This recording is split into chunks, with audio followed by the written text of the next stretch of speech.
The council chamber stretched before Ambassador like a cathedral of crystal and light. Hundreds of species filled the tiered seating, their varied forms creating a tapestry of evolution's endless creativity. The air hummed with translation devices, turning alien languages into something resembling understanding. At the center of it all stood the human delegation, and found his four eyes drawn repeatedly to the single figure standing apart from the others. Sarah looked unremarkable by most standards. Average height for a human, dark hair pulled back in a simple ponytail, wearing what appeared to be a standard black uniform with minimal ornamentation. No weapons were visible. Those thermal sensors detected the heat signature of various devices concealed beneath her clothing. What struck him most was her stillness. While the other humans shifted nervously, whispered among themselves, or fidgeted with data pads, Sarah stood motionless as stone. "The hegemony grows impatient," hissed the reptilian representative, sliding closer to seat. "Your human friends have had 3 solar cycles to present their case. The evidence speaks for itself." His mandibles clicked in what might have been agreement, though privately he harbored doubts. The evidence was damning, certainly. 17 hegemony vessels destroyed, thousands dead. The humans claimed it was self-defense, that they had been attacked first, but the surviving sensor logs told a different story, or seemed to. The great bell chimed, its resonance felt in the bones of every creature present. High Arbiter rose from the central dais, her ethereal form shifting between states of matter as emotion moved through her. As one of the Ascended, she had transcended physical form eons ago, existing as pure energy bound by will and wisdom. "We gather to determine the fate of the species calling themselves humanity." Her voice echoed not through the air, but directly into the consciousness of every being present. "The charges are severe: unprovoked aggression against a peaceful survey fleet, the destruction of 17 vessels, the murder of 2,347 souls." Ambassador Harrison stepped forward from the human delegation, his weathered face grim. "High Arbiter, we maintain our innocence. Our ships acted in self-defense when fired upon. We have submitted all our sensor logs, all our communications records. We ask only for fair consideration of the evidence." A rumble of discontent passed through the assembled representatives. The hegemony had been expanding its influence for centuries, bringing order and civilization to the chaotic Outer Rim territories. Humanity had been discovered barely 50 years ago, a young species still confined to a handful of star systems. That they would dare attack the hegemony seemed both shocking and inevitable to those who had watched them closely. Had been among the first to make contact with humanity. His scientific expedition had encountered their crude fusion ships near what they called Alpha. The humans had been cautious but curious, eager to learn but quick to establish boundaries. In the 50 years since, they had proven to be remarkable students of galactic civilization, absorbing new technologies and concepts with startling speed. "Perhaps too remarkable. The evidence has been reviewed," continued. "The sensor logs from both sides present inconsistencies. However, the result remains unchanged. 17 ships destroyed, thousands dead. Justice must be served." Watched as Sarah's head turned slightly, her eyes scanning the chamber with mechanical precision. Her gaze lingered on each exit, counted security personnel, assessed sight lines. A bodyguard's instincts, he realized, but protecting whom from what? "The Council recognizes that humanity is a young species." His mental voice carried overtones of what might have been sympathy. "Perhaps unaware of the full consequences of their actions. Therefore, we offer mercy. Surrender your military assets. Submit to hegemony oversight. Accept responsibility for this tragedy. Do this, and your species will be granted protected status within our empire." "And if we refuse?" Ambassador Harrison asked, though his tone suggested he already knew the answer. "Then humanity will be declared a hostile species. Your worlds will be quarantined. Your ships will be destroyed on sight. You will have 72 hours to comply." The chamber erupted in a cacophony of alien voices, some supporting the decision, others calling for harsher measures, still others questioning whether even this was too lenient. Notice that through it all, Sarah remained perfectly still, her expression unchanged. Only her eyes moved, continuing their systematic surveillance of the chamber. Ambassador Harrison stepped back to confer with his delegation. Could see the heated whispers, the gestures of disbelief and anger. Humanity had come seeking justice and found only subjugation or extinction. It was not the first time a young species had faced such a choice, though few had been given even this much consideration. The debate raged for over an hour before restored order. Ambassador Harrison, what is humanity's response? The old diplomat's shoulders sagged as he returned to the center of the chamber. High Arbiter, my government requires time to consider this. Offer. We request a recess to consult with Earth. Granted, you have 6 hours. When we reconvene, we will have your final answer. As the various delegations began to file out, notice Sarah moving for the first time since entering the chamber. She fell into step behind the human delegation, her eyes never ceasing their vigilant sweep of the crowd. Something about her movements triggered a memory from his xenobiology studies, the way certain predators moved when they sensed danger but had not yet identified its source. In the corridor outside the chamber, caught up with Ambassador Harrison. Robert, a word. Harrison paused, his security detail maintaining a discreet perimeter. Sarah positioned herself where she could observe both Harrison and the approaching while keeping the corridor exits in her peripheral vision. I appreciate everything you've tried to do for us, but I think this decision is already made. Perhaps not, translator struggled with the subtleties of his own language's hopeful inflections. There are irregularities in the evidence. Some of us have noticed them. Given time, we might be able to raise questions about what really happened. Harrison's face showed a flicker of hope before settling back into resignation. Time is the one thing we don't have. 6 hours to decide the fate of an entire species. He glanced around the corridor, nodding the various alien observers pretending not to listen. Between you and me, even if we accept their terms, do you really think they'll let us keep our independence? Or will this just be the first step toward complete absorption? Before could respond, Sarah stepped forward. Her movement was so sudden and fluid that defensive reflexes triggered, his carapace plates shifting to a protective configuration. But she merely leaned close to Harrison's ear and whispered something too quiet for the translation devices to pick up. Harrison's expression changed, cycling through surprise, concern, and something that might have been grim satisfaction. How certain are you? She held up 3 fingers. 3 hours, Harrison asked. She shook her head once. 3 minutes, Harrison breathed. Sarah nodded and stepped back to her previous position, once again becoming the unremarkable bodyguard she appeared to be, but had caught something in her eyes during that brief exchange, a cold calculation that reminded him of the weapons systems on his own ship. Not malicious, but absolutely without mercy for anything that threatened its designated target. I think we need to get back to our delegation, Harrison said, his voice carefully neutral. Thank you for the conversation. As the humans moved away down the corridor, found himself wondering what could happen in 3 minutes that would change the fate of an entire species. Around him, the other delegations continued their various discussions and machinations, unaware that according to one quiet human bodyguard, their time for debate was almost over. The chronometer on his wrist showed 14:37 station time. In 3 minutes, he suspected, nothing in the galaxy would ever be the same. Station time 14:38. Sarah walked 3 paces behind Ambassador Harrison, her enhanced hearing picking up fragments of conversation from a dozen different species. The station's corridors buzzed with activity as delegates scrambled to contact their home governments, seeking guidance on humanity's ultimatum. None of them understood what was really happening. 2 minutes and counting. Her neural implant chimed softly, a sound only she could hear. Data streams flowed across her enhanced vision ship positions, defensive grids, communication frequencies. The information came from sources scattered across local space, invisible observers that had been watching and waiting for this moment. Ambassador, she said quietly, we should return to our quarters. Harrison nodded, understanding passing between them. The rest of the human delegation followed, their faces masks of diplomatic composure despite the turmoil beneath. Doctor clutched her data pad containing humanity's medical advances, hoping they might serve as bargaining chips.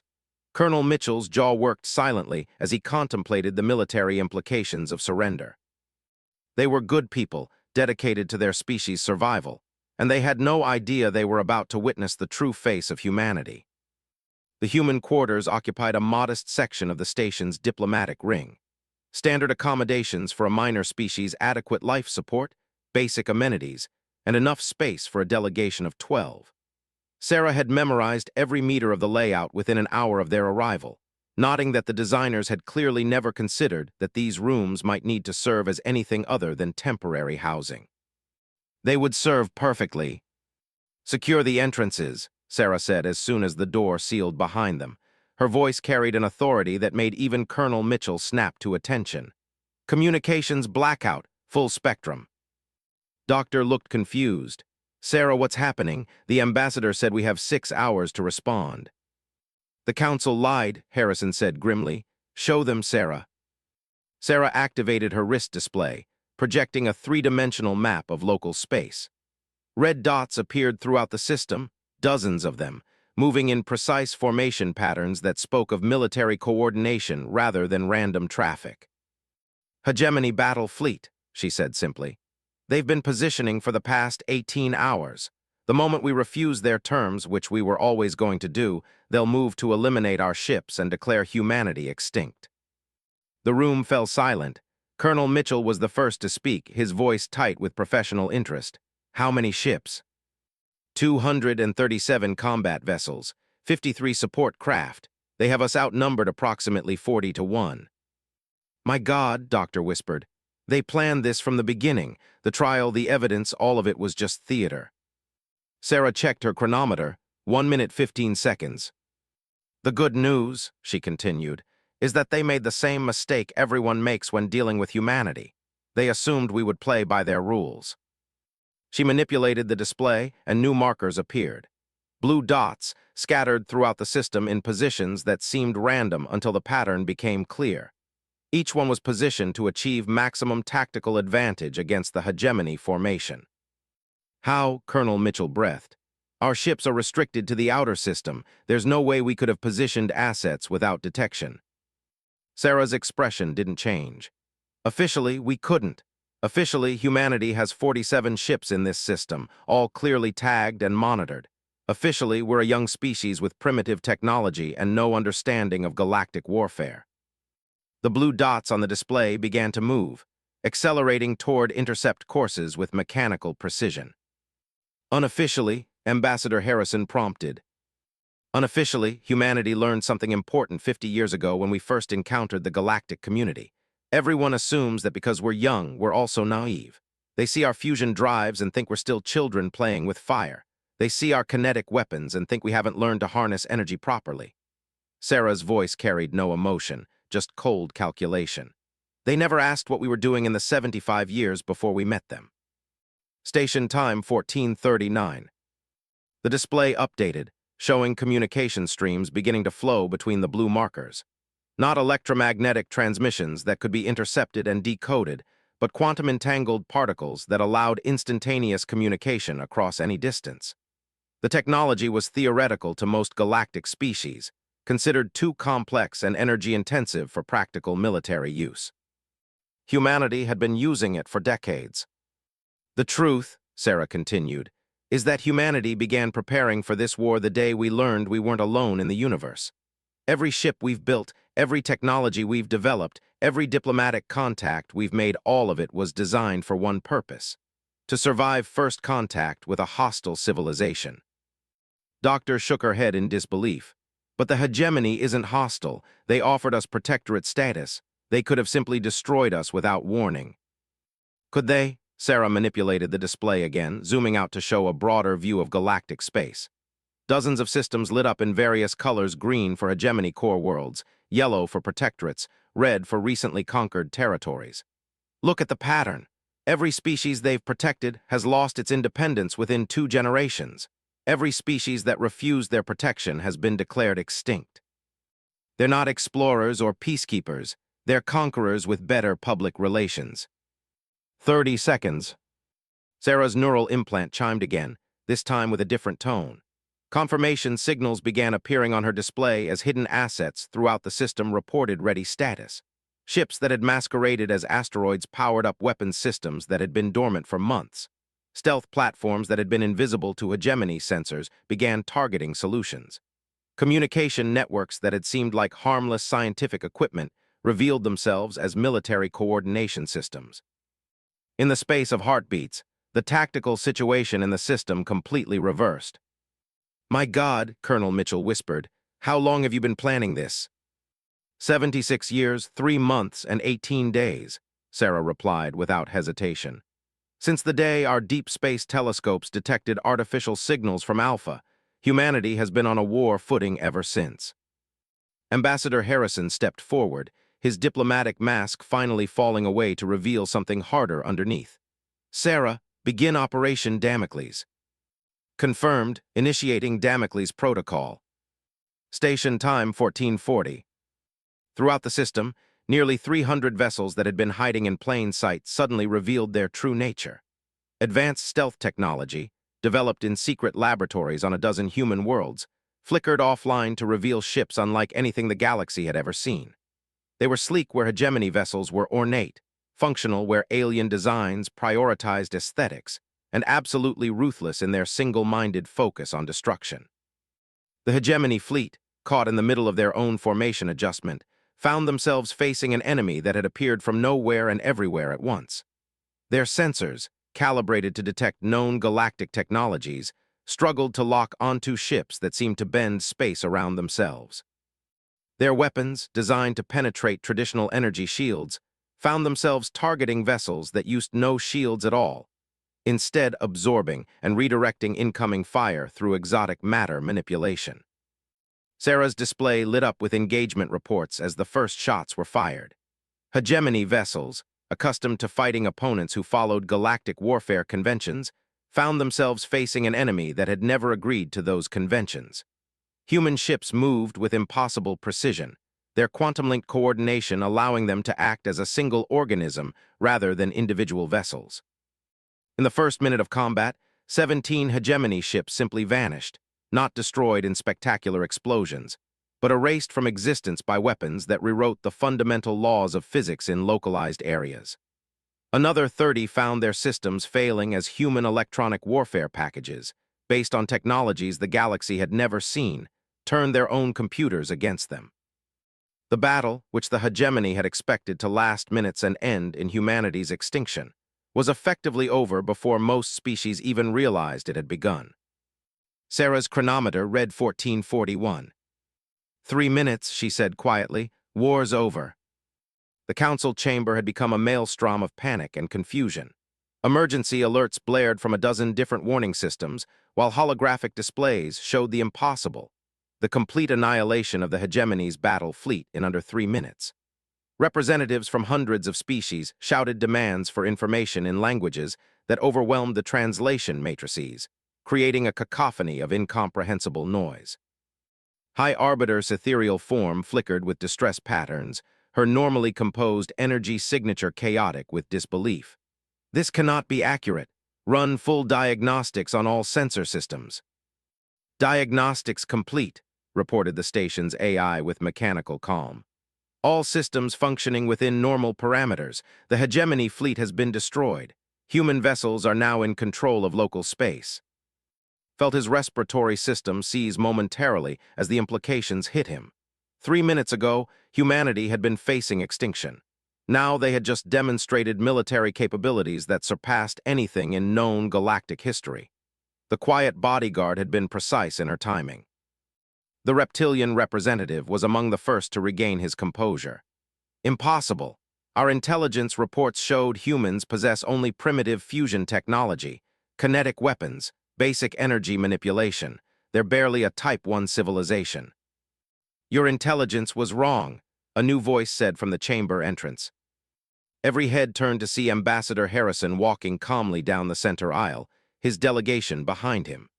Sarah moved with them, no longer content to remain in the background. Her dark eyes swept the chamber with predatory awareness, and several of the nearer representatives instinctively shifted away from her.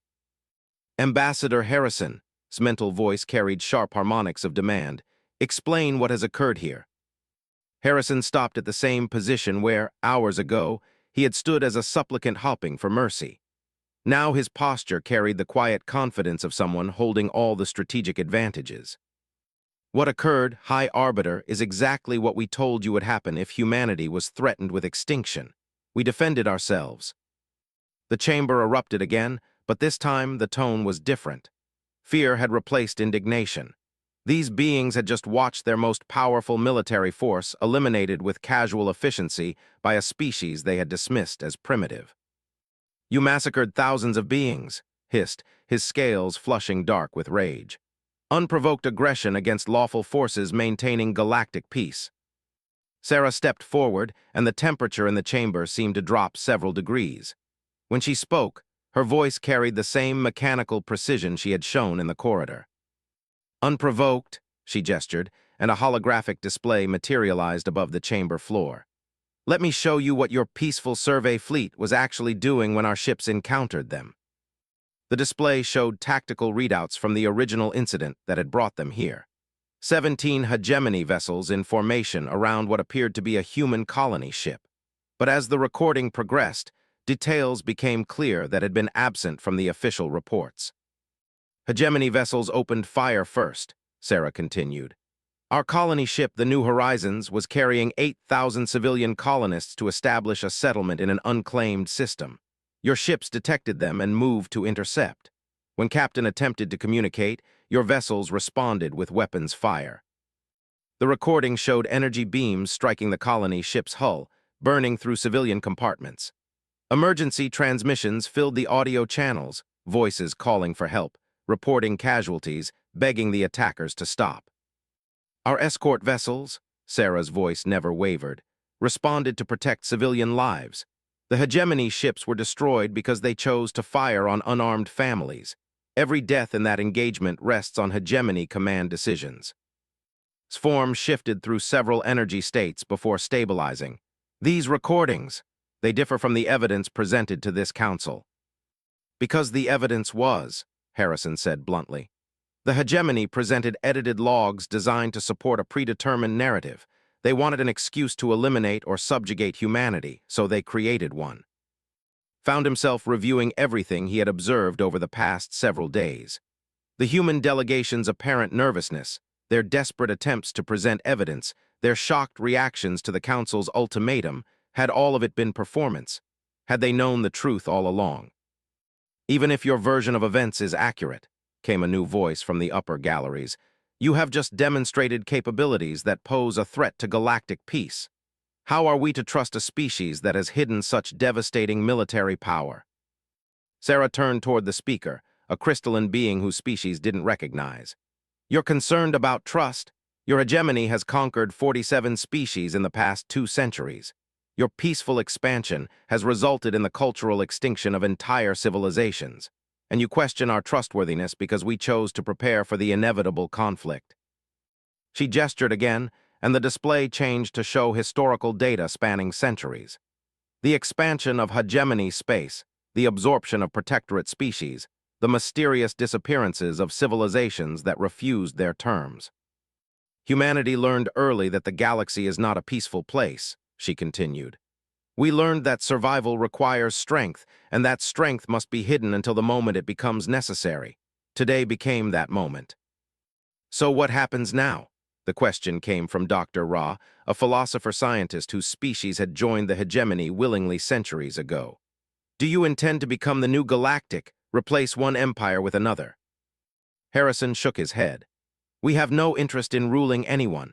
We want exactly what we wanted when we first applied for council membership recognition as a sovereign species, with the right to exist and develop according to our own choices. The difference is that now we're negotiating from a position of strength rather than supplication." "And the hegemony?" asked. Sarah's expression didn't change, but something cold flickered in her eyes. "The hegemony military has been neutralized. Their core worlds remain untouched, their civilian populations unharmed. They can choose to accept new terms for galactic coexistence, or they can attempt retaliation and face the consequences." The chamber fell silent as the implications settled over the assembled representatives. The power structure that had dominated galactic politics for centuries had just been shattered in 3 minutes. Everything they thought they knew about humanity, about military capability, about the nature of galactic civilization itself, had proven wrong. Stood slowly, his 4 eyes focusing on the human delegation.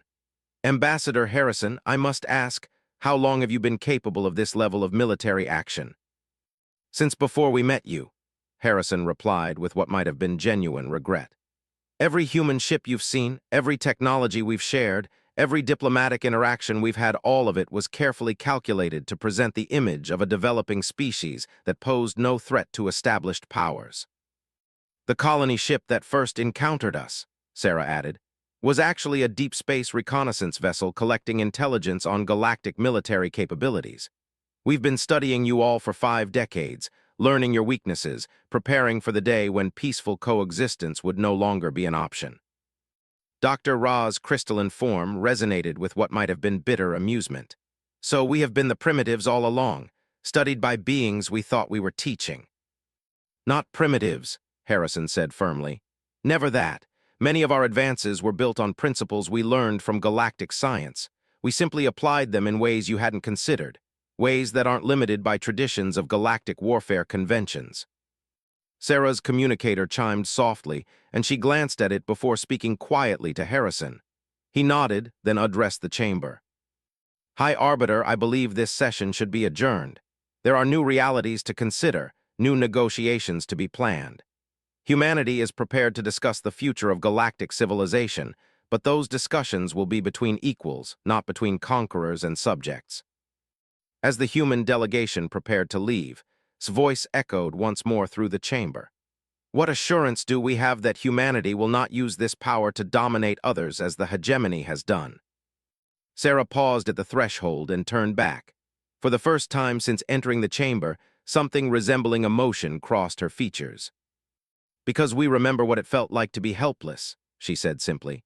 We remember sitting in this chamber 6 hours ago, facing extinction, hoping that justice and reason would prevail. We remember the fear of watching our entire species threatened by those with greater power. That memory will guide our actions going forward. The doors sealed behind them, leaving the council chamber in stunned silence.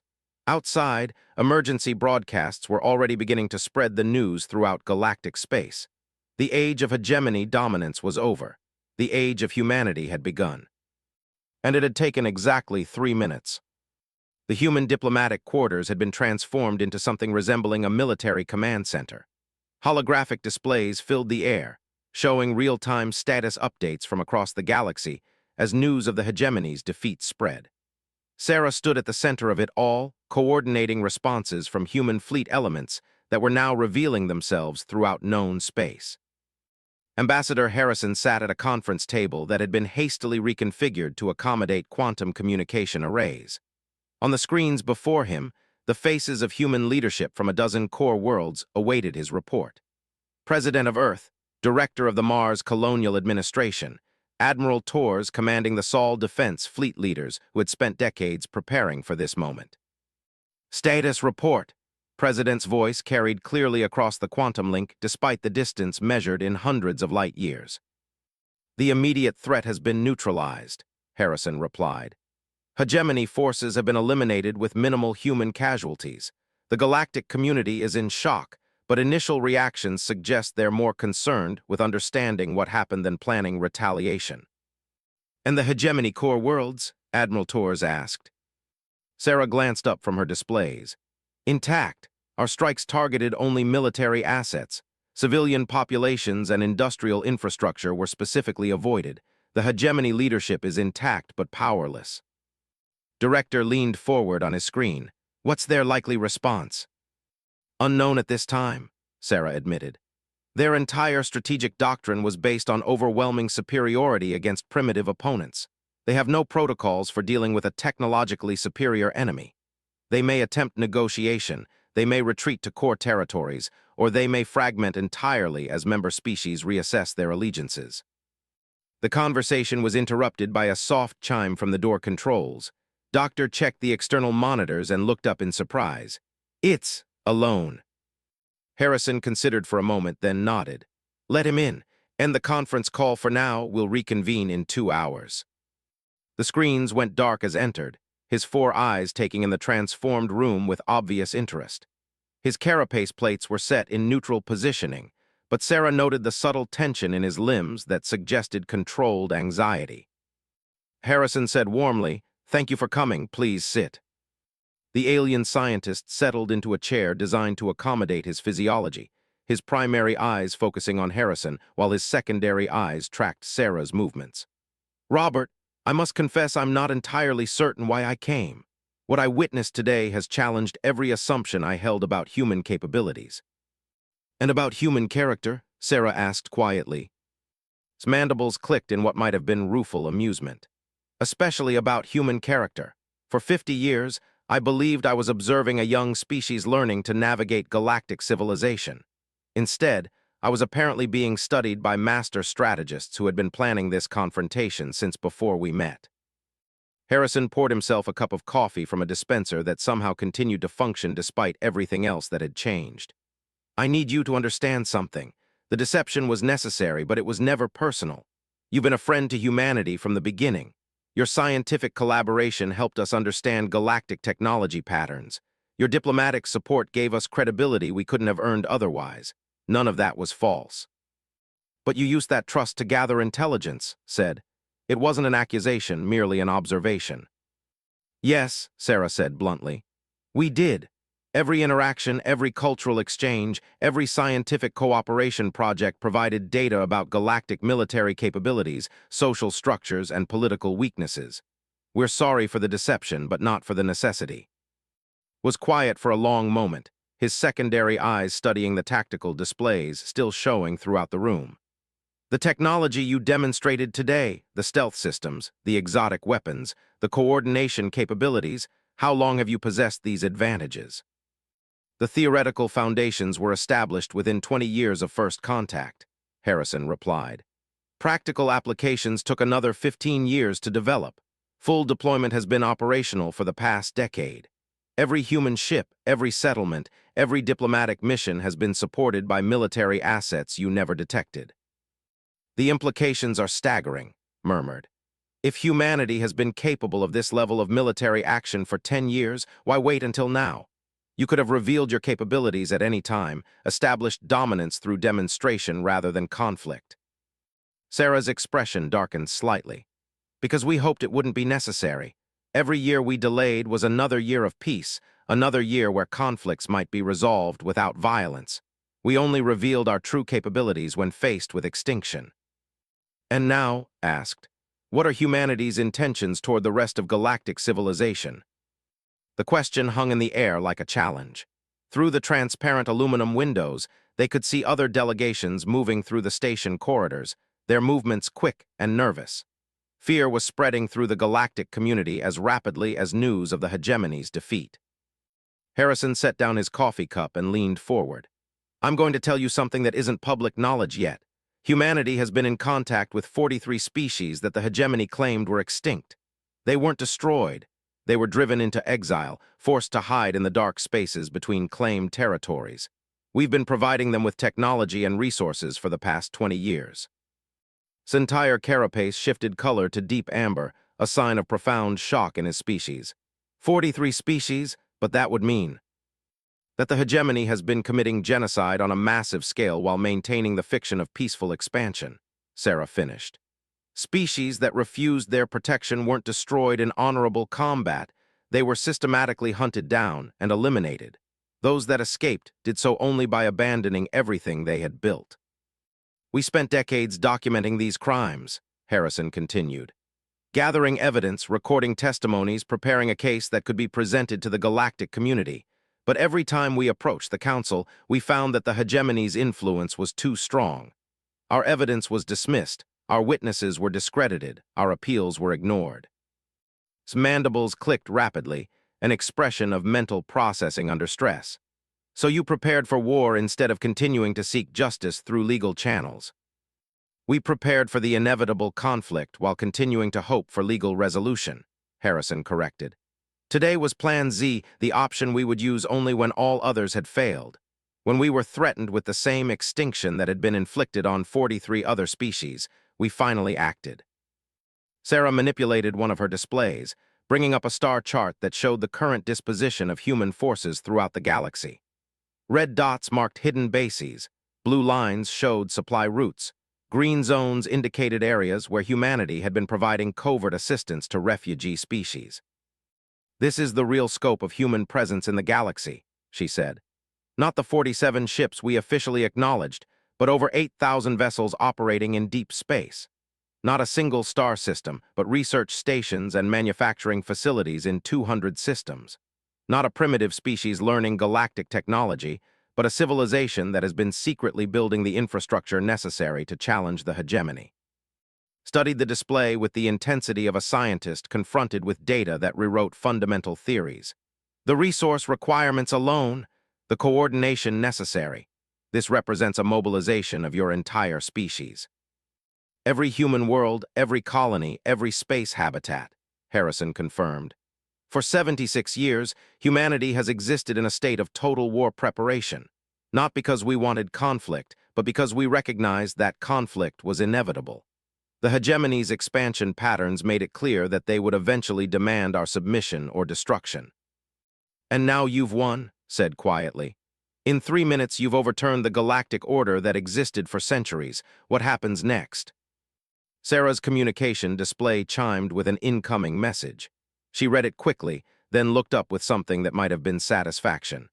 "Now we find out whether the galactic community is ready for actual peace or just a different form of dominance." She activated the room's main display, showing a feed from the council chamber. Representatives from hundreds of species were filing back in, their postures and movements showing everything from confusion to terror to tentative hope. At the center of it all, High Arbiter's energy form pulsed with patterns that suggested deep uncertainty. "They're reconvening the session," Sarah reported. "Emergency session to address the new galactic situation. They want to speak with us." Harrison stood, smoothing his diplomatic uniform. "Then I suppose it's time for humanity's real first contact with galactic civilization. The first time we meet them as equals rather than supplicants." Rose as well, his 4 eyes meeting Harrison's. "Robert, may I ask you one final question?" "Of course." "The human I thought I knew, the curious, adaptable species eager to learn from their galactic neighbors, was any of that real?" Harrison smiled, and for the first time since the crisis began, it reached his eyes. "All of it was real. We are curious about the universe. We do want to learn from other species. We are adaptable beyond what most civilizations consider possible. The only thing that wasn't real was our helplessness. We were never the primitive species you thought you were protecting. We were the predators learning to hunt." As they prepared to return to the council chamber, Sarah performed one final check of her monitoring systems. Human assets throughout the galaxy reported ready status. The 43 hidden species were prepared to emerge from exile. The evidence of hegemony war crimes was compiled and ready for presentation. 3 minutes had been enough to end a war. Now they would discover how long it would take to build a peace. 6 months after the 3 minutes that changed galactic civilization, Sarah stood on the observation deck of Harmony Station, watching construction crews put finishing touches on the new council chambers. The station itself was a joint project, human engineering combined with architectural traditions from 47 different species, including several that the galaxy had believed extinct.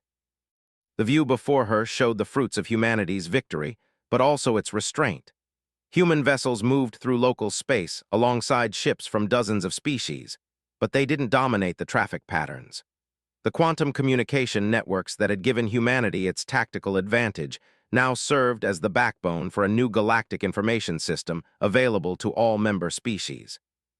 The stealth technology that had made human forces invisible had been adapted into exploration tools that allowed scientific expeditions to study dangerous phenomena without risk.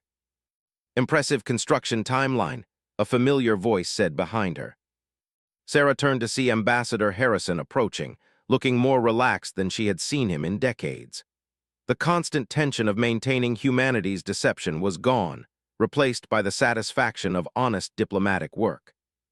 "Human engineering," she replied with a slight smile. "When we're not hiding our capabilities, we can build things fairly quickly." They stood together in comfortable silence, watching the controlled chaos of cooperation. Transport ships arrived regularly, bringing delegates from species that were emerging from hiding for the first time in generations. The Eye, whose crystalline cities had been thought destroyed 2 centuries ago. Then collective consciousness, which had been presumed extinct after there was declared uninhabitable. The Aran nomad fleets that had been painted as pirates and terrorists when they refused hegemony integration. "Status report," Harrison asked. Sarah activated her personal display, showing updates from across human space. Integration proceeding smoothly. The 43 hidden species have been granted full council membership. Hegemony core worlds have accepted the new framework. They didn't have much choice. Military restructuring is ahead of schedule. And the war crimes tribunals. Beginning next month, we have testimony from survivors of 17 different species, documentary evidence spanning 3 centuries, and full access to captured hegemony military records. The truth is going to be comprehensive. Harrison nodded grimly. The revelations about hegemony activities had shaken galactic civilization to its foundations. Species that had believed they were part of a benevolent empire discovered they had been unwitting accomplices to systematic genocide. The psychological trauma was still being processed by entire civilizations. Any resistance from the old guard? Less than expected, Sarah admitted. Most species seem relieved to discover they're not alone in having suspected something was wrong. They have been particularly helpful. Their philosophical traditions always valued truth over political convenience. A soft chime indicated an incoming communication. Sarah accepted the call, and its image appeared in the air between them. The alien scientist looked tired but oddly energized, his 4 eyes bright with the enthusiasm she remembered from their early meetings.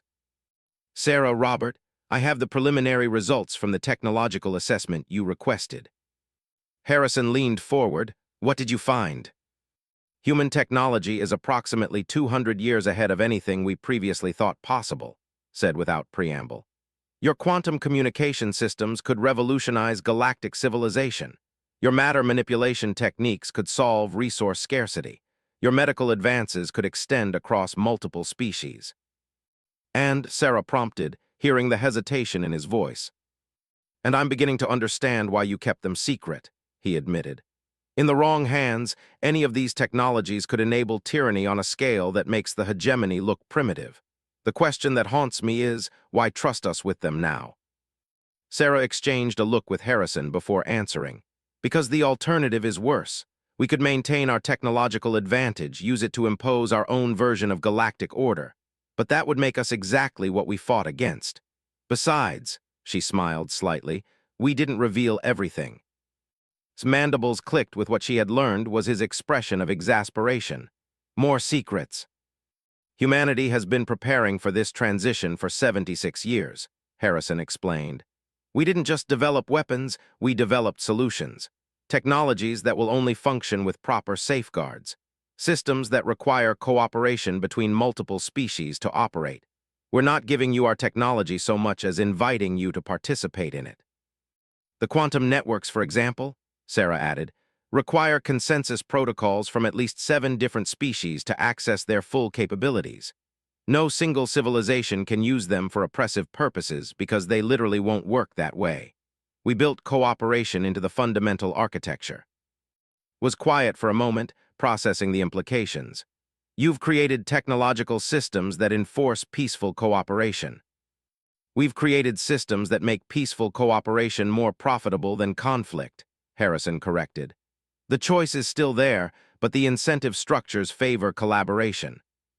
Through the observation windows, they could see a hegemony transport approaching the station. It moved slowly, displaying all required identification codes, following the new protocols that governed travel. The ship carried former hegemony military commanders who would be testifying at the war crimes trials, not as defendants, but as witnesses helping to document the systematic nature of their former government's crimes. "What about them?" asked, following their gaze. "The hegemony leadership that ordered the genocides." "Justice," Sarah said simply.